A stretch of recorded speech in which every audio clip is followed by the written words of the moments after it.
ছাত্র আন্দোলনকে আমি পুরোপুরি সমর্থন করি।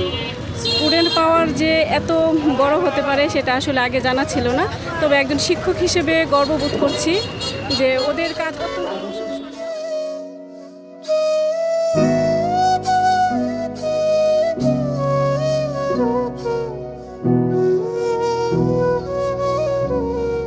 আপনারা সবাই অবগত আছেন, ছাত্র সমাজ পুরা বাংলাদেশ যানজট নিরসনের জন্য কাজ করছে।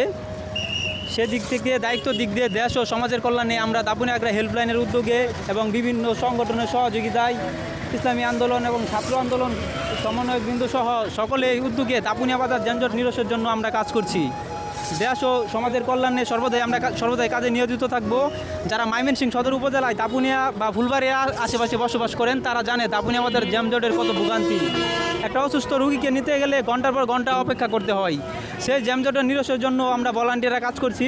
আপনাদের সকলের দোয়া ও সহযোগিতা কামনা করছি।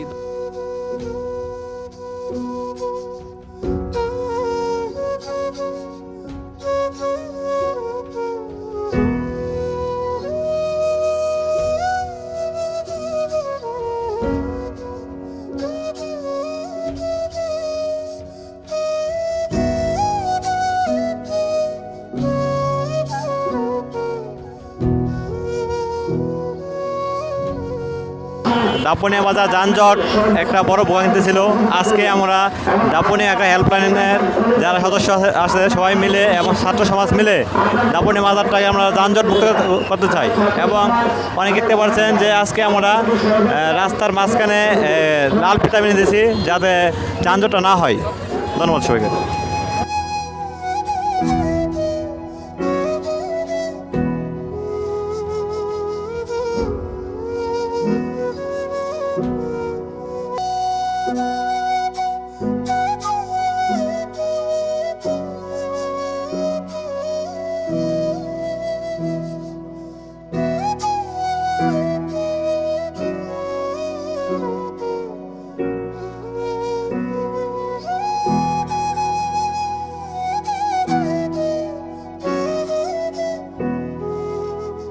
স্বাধীনতার পরবর্তী সময়ে আমরা স্বাধীনতার যে স্বাদ সেটা অক্ষুণ্ণ রাখার জন্য আমাদের সমাজের সকল বিশৃঙ্খলা সকল অপশক্তি থেকে আমাদের সমাজকে রক্ষা করার জন্য আমরা যারা ছাত্র সমাজ আছি এবং বিভিন্ন সামাজিক সংগঠনগুলো একত্রিত হয়ে ঐক্যবদ্ধ হয়ে একসাথে মাঠে নেমেছি। আলহামদুলিল্লাহ আমরা আজকে এই দাপুনিয়া বাজারের ট্রাফিক নিরসনে কাজ করছি যাতে জনগণের ভোগান্তি কিছুটা হলেও লাঘব হয়।